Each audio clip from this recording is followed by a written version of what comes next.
Hello, everybody, and welcome to Archives Live. I'm Samantha Mackey, and I'm here with David Peters, head of the OSU Archives. David, how are you doing today? It's great to be with you again, Samantha. Great. Well, thank you, everybody, for joining us today. Today, we're at the Willham House, and this month, we were talking about presidents of OSU. So, David, just to start with, what exactly is the Willham House for people who might not know? Willham House is the official residency of the OSU president. It's the third house we've had for presidents. It's been here since 1960. And so every president since President Willham was the first to move into the home. And then other presidents have lived here since then. Some have had children and some have not. Some of their children have grown by the time they've been president. But it's been a home for the OSU presidents since 1960. So you mentioned that this is the third house. So what other presidential residences were there? So there was first a home roughly where the Saratine Center is now that was built for the president. That house was built in 1893. It was moved in about 1910 to another site for a while, and then eventually it was destroyed or torn down. And then in 1917, a second presidential home was built. It's where Bennett Chapel is now, and it lasted till 1954 when it was torn down. And so those are the two other homes that have been built for the presidents. The first one was never lived in by a president, but we can talk more about that later. Great, and I understand you have some photos? Yes, yes. In fact, this first image here is a picture of the first president's house. It was built, like I said, just off of Knobloch Street and where Morrill Avenue is now. So the corner of Morrill Avenue and Knobloch. It faced to the east. Our first president, Robert Barker, I like to call him Bob Barker, but Robert and his family had established a homestead south and west of campus quite a ways. And he was afraid if he had a permanent residence in town, he might jeopardize his homestead. So he and his family never lived here. He would stay in a rented home in town. But when it was completed in 1893, the head of the Agricultural Experiment Station moved into the president's house. And that was James Neal. Neal's family lived there till 1895. When he left, we'd had a series of presidents, and we'll maybe talk more about that in a little bit. But there had been no really permanent president for more than 6 or 9 months for a while, and so the house had been converted to use for classrooms and other offices, and so then no other presidents lived on campus in residential housing until 1917 when the second house was built. So here's a picture of the first one. This was a postcard, a colored postcard of the house. It was a Victorian style. I think it was Queen Anne style was officially the style of the home, a fairly modest structure, but it had 2 floors. This is President Barker, our first president, and he had, I believe, 4 children and lived, like I said, southwest of town. The reason he was president, he was selected as the first secretary of the Board of Regents. And serving as the secretary of the Board of Regents, he automatically became president of the college. So he really didn't have academic credentials necessarily, but he was selected on the board, selected as secretary, and then became president. He did teach classes on campus. He was really considered just one of the faculty, and the faculty were very small, so it was really more of a very light administrative duties, and then he would report back to the board, of course. This is President George Morrow. He was here for a couple of years. He was older when he arrived on campus, and I don't know, I think he had 1 child, and the child had already grown by the time he moved in. I don't know if his wife ever joined him here. And of course, there wasn't a house on campus at the time.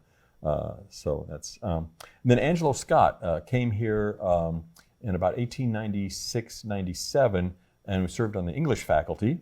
And when the president resigned from 1899, he stepped into the position. He was appointed to the position as president.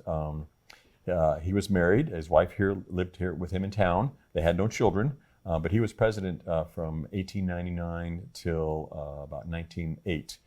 He stayed through statehood, development of statehood. He knew the political winds had changed and he knew he was going to be removed. And so he volunteered to stay for a year to help the new president kind of learn the tricks of the trade of being president, and then gracefully stepped aside. So Angelo C. Scott, remarkable gentleman. He was replaced by Connell, President Connell.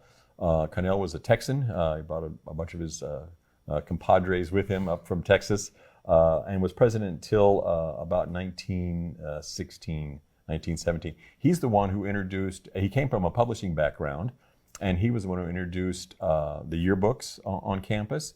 he turned what was a monthly literary magazine that students produced into more of a weekly newspaper style. And so the Daily Oak Collegian really begins as a weekly under Connell. But he really encouraged outreach, and so he produced another publication called the Oklahoma Agriculturalist that was distributed around Oklahoma, so people around the state could see what was going on the campus. So he really emphasized outreach. Then President Cantwell came in after Connell left.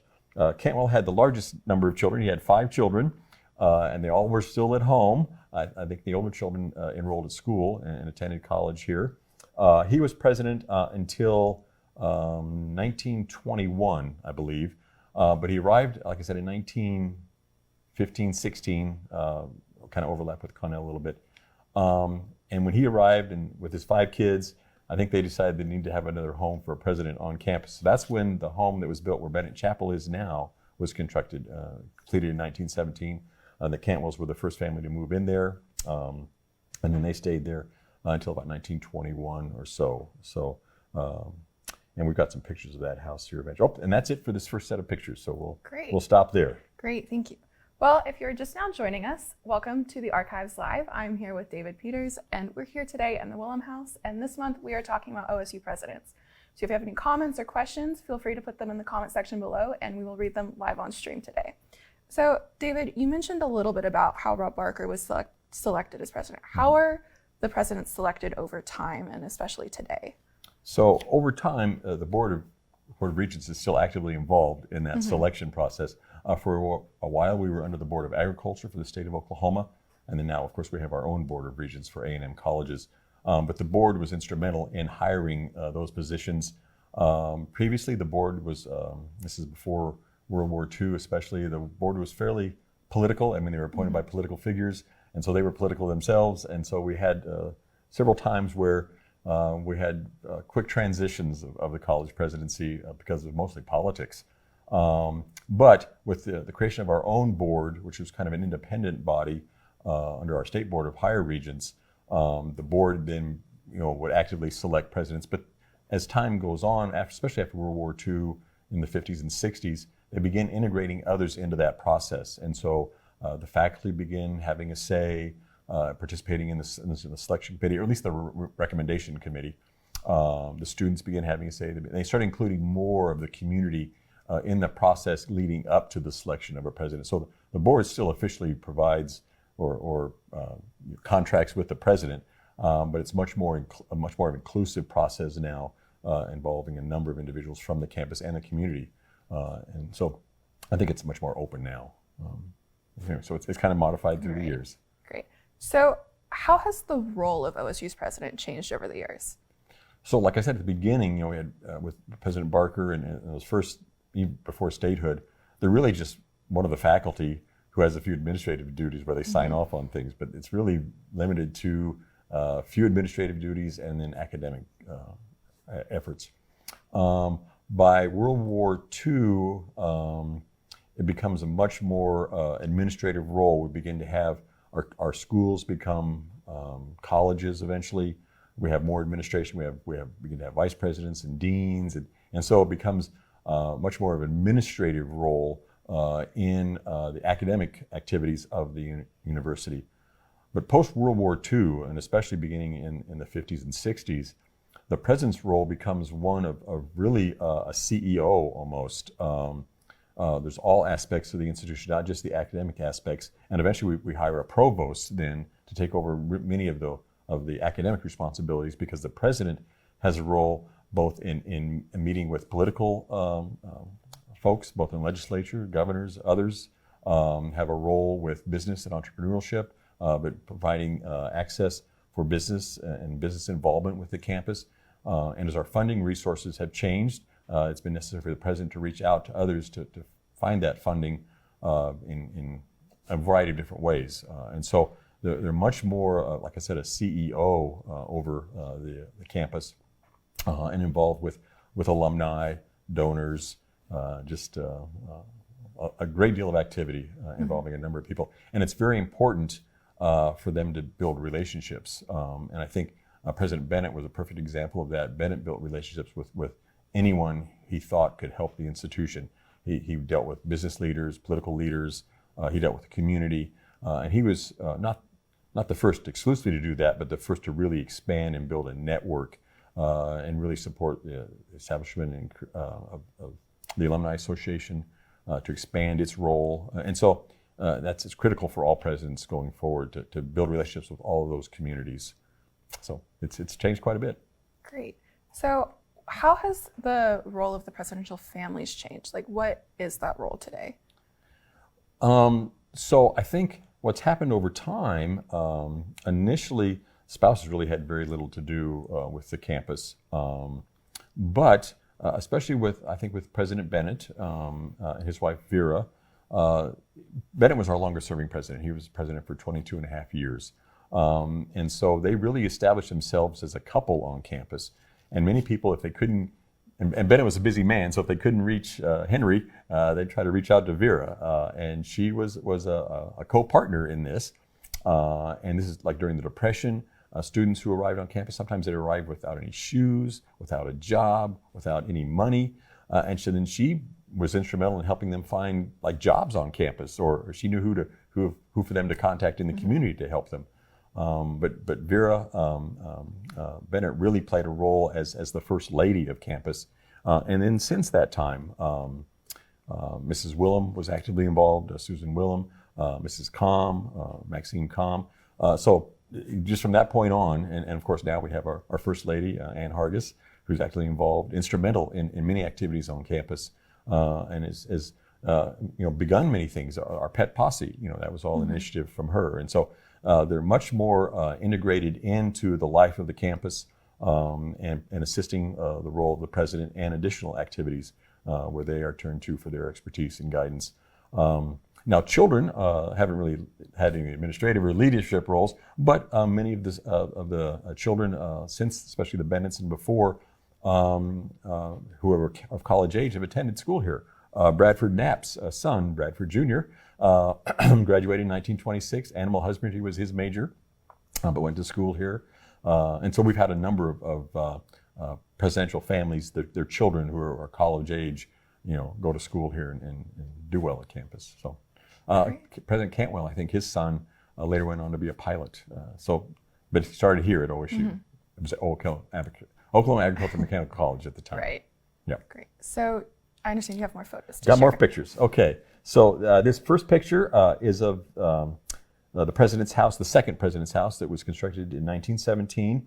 Like I said, the Cantwells were the first family to move in there. It did not have air conditioning, and so I mean, from this picture, but there's a garage on the base ground floor, and then above it was a sleeping room where it had windows on three sides, and that's where they would sleep in the summertime. So they would get airflow through there. But that was the coolest place in the home. But this is the second president's house. Here's a picture from the front. You can see the carport on the left-hand side with an old car in it. And then they eventually did build a garage back behind it. But this was the front of the president's house. This is President Eskridge. He was the second president to live in the home. He was only here a short time. He was one of the poor gentlemen who was removed for political reasons. He had a PhD, had been a president of another university, but the governorship changed, and the governor made some changes to the regents, and then the regents removed him, and he was here for just 2 years. The guy who replaced him with George Wilson was only here for 2 months. So poor George was selected once again by the governor. Former President Wilson had served on the faculty here for a short time.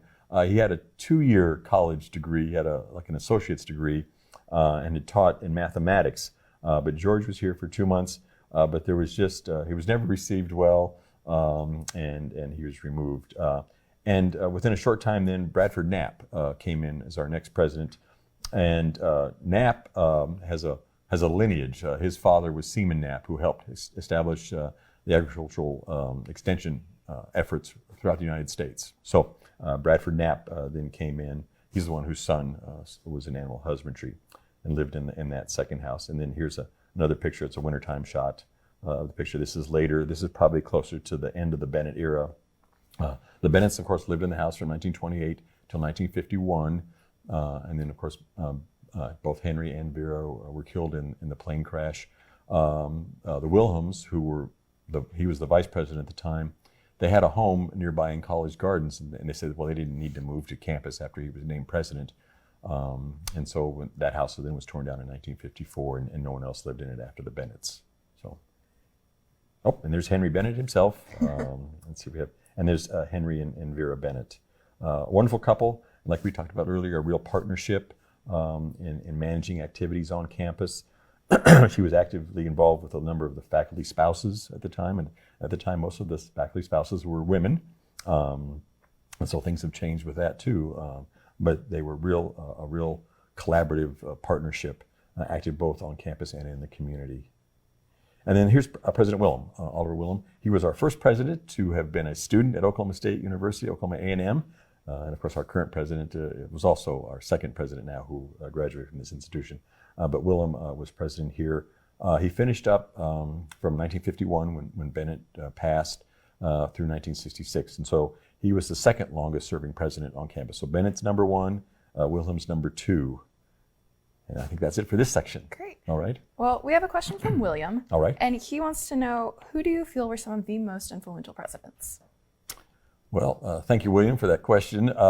So I think Angelo Scott had a fairly long tenure, one of the earlier presidents to have a longer tenure, more than a few months or a few years. And so he was here, 8 or 9 years. But he really brought stability to campus. It was right at the end of the territorial period. He expanded, I think, the academic influence of the campus. Prior to that, really the Agricultural Experiment Station was the big dog here in Stillwater. Mm-hmm. But he really improved the academic standards of the college. So I think he was instrumental in that way. Bradford Knapp brought some stability to campus when he arrived in 1923. You have to remember, in 23 we had 4 presidents. We had Eskridge, he was removed. We had Wilson, he was removed. Then we had Tyler, who said, I'll just take it temporarily. I'm out of here so you can get a replacement for me. And then Knapp steps in. And Knapp then provides 5 years of stability, kind of gets us back on track. Of course, Bennett, with his long tenure of 22 and a half years, helping us survive the Depression, World War II, his involvement then internationally, bringing an international awareness to campus, and ultimately he serves as the head director of the Point Four, but very instrumental, I think. Willham continued that stability from the Bennett era.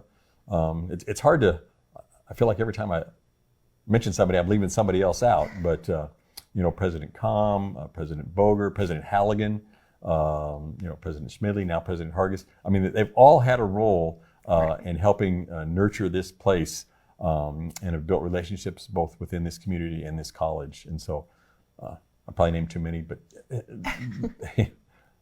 I believe in all of them. So great. Okay. We have some more photos, don't we? Oh, yes. Let me see if we can get one more batch here.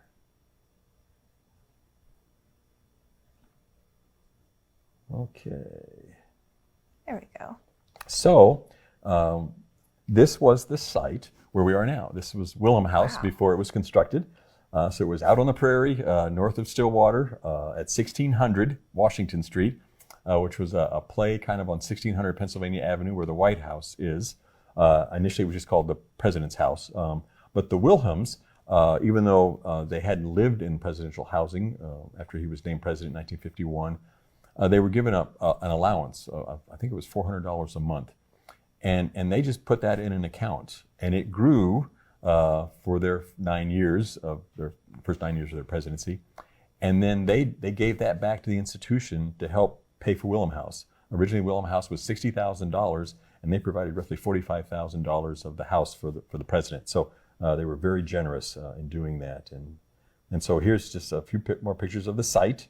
So they've actually started working and kind of grew out of the soil there. And there wasn't a lot around it. Right. The area west of here has always been, it's owned by OSU, but it's been used as a track and intramural fields and a golf course. So there's really nothing west of here. And then, of course, east of here is just an open expanse to Washington Street. So it just developed here. This was the ground floor underneath where we are right now. And then here are the Willhams. Oliver and Susan Willhams are on top. This is their son, Richard, on the left here, and then his wife and their granddaughter. think the granddaughter's name was Kay, but I'm not positive. But anyway, they just had the one son, Richard. Richard was also Willham was in animal husbandry, and Richard majored in animal science, got a PhD, and spent a number of his years at Iowa State University. So this is the whole Willham family. And this would have been about the time they would have moved in the house in about 1960-61. Here's Mrs. Willham, and I think the den area, which is just a little ways from where we are now, but that's Mrs. Willham in the house. And here they are where we are now. This is the living room area, the stone wall behind us, and then the windows to looking to the east. But this is, oops, I'm heading the wrong way here. But this is the Willhams in the home. So. And then they lived here from when it was completed about 61. They lived here until 66. That's kind of what the house looked like in that time. And then the Combs were the next family to move in. Robert and Maxine. Here's the Comb family. They're in the garden area, which is just west of the main house. And I think they still have a garden area there now, but that was west of the house. It's Robert and Maxine, and then their children, Susan and Steve. And so they lived in the house. And Maxine was a pianist and an organist. I'm not sure if it's the same piano that we have behind us now or not, but she would play piano, and they would have carolers, and they would sing, and they had a number of events on the yard here. Here's just a picture in winter of Willham House, and it's still at that time it's still called the President's Home. It's only been more recently that we've been referring to it as Willham House. I think that was really nice for the Willham family to be acknowledged for their support for construction of the Willham home. Here's an early picture of the home. It's looking where I'm seeing right now, but it's looking towards the fireplace. It's in the living room, looking back to the west. And then here's that more recently, that same view within the home. And then here we're sitting right in front of the sofa area in the living room area. And that back center is where the Willhams were sitting. Golly, that's been 60 years ago. So the home has changed a bit over time, and I think that's it. I think that's all we got. Great. Well, David, one last question before we go. If people wanted more information on the OSU presidents and the presidential families and stuff, where could they go in the archives for this information? So actually, there's one book where they should start. It's a book called Governance, and it had to do with the Oklahoma State Centennial History Series. But there's nice little bios for each of the presidents. But we have additional information, quite a bit of information, in the president's papers. Those were turned over to us in the 1970s. They comprise most of the presidents before that time period. Oliver Willham has his own separate set of papers. But before that, Bennett and Cantwell and Connell and Scott and the whole cast are part of our president's papers. Some of them are kind of thin. There's not much there, and some of them are fairly descriptive, especially the Bennett era during World War II. We have a great deal of information from that time period. But since the president's papers, so Willham, Comm, many of our presidents since then have established collections in the archives, and so those are all available for folks to look at. There's also additional resources that we can provide for access in the Daily Oak Collegian, the alumni magazines. There's a lot of sources for information for the OSU presidents. And I want to make sure we thank the Hargises for allowing us to use their home this evening for this broadcast. Great. Well, David, thank you. You're welcome. And as always, thank you to you, our viewers, for joining us today. I just want to give a special thank you to Agricultural Communication Services for the drone footage used tonight, and to everybody else who made the production tonight possible. If you would like to see more information, you can always check out the Archives Facebook page for more photos and posts. You can check out the Archives website for a few of the collections David mentioned, and you can also check out our videos on OState TV and YouTube. As always, thank you for tuning in, and we'll see you next month on Archives Live.